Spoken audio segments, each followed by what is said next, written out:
Citizenship নিয়ে এখন সমস্যা দেখা দিয়েছে। গত 17 মাসে কিন্তু আপনাদের এটি নিয়ে কথা বলতে দেখিনি। তখন আপনারা মব করে সবকিছু আদায় করতে পেরেছেন তো, যেই কারণে বলতে ভাই ভোট নিয়ে ভোটের যে ইঞ্জিনিয়ারিং হয়েছে এই বিষয়ে কোনো সন্দেহ না, কিন্তু কথা হলো এই সব নিয়ে চাবে আমরা রাস্তায় নামি, এটা করলে দেশ শেষ।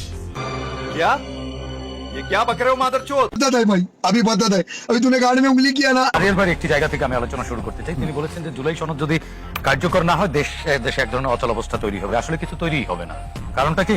জুলাই সনদ বাস্তবায়ন করতে হলে তো আগে সংবিধান সংস্কার করতে হবে। জি, সংবিধান সংস্কারের জন্য তো পার্লামেন্টে সেশন বসলে এটি বিএনপি তো বলেছে যে জুলাই সনদ বাস্তবায়ন করব, দেখেই তো স্বাক্ষর করেছি। সুতরাং এর জন্য আলাদা ওত নেওয়ার কোনো প্রয়োজন নেই। আরেকটি কথা বলেছেন শাহরিয়ার ভাই যে 57টি এলাকায় ইলেকশন ইঞ্জিনিয়ারিং হয়েছে, সেটা আজকে কেন বলছেন? আলোচনা করবো না ভাই, বলছি আলোচনা করবো না, আমি তো করিনি তো। फंस गया सीएम, इसे पार्टी की मीटिंग समझ के फंस गया। এখানে আপনি আলোচনা না করলেও আমি একটু আলোচনা করতে চাই। আমরাও তো জানি আরো 2-3টি আসনে ইঞ্জিনিয়ারিং হয়েছে, না হয় সংসদে বিরোধী দলের নেতার নাম হয়তো পরিবর্তন হয়ে যেত। এরকম অভিযোগ আছে, এরকম রেকর্ডিং আছে। না না এরকম আলোচনাও আছে। প্রধানমন্ত্রীর নামও পরিবর্তন এগুলো আর না বলি, এগুলো আর না বলি।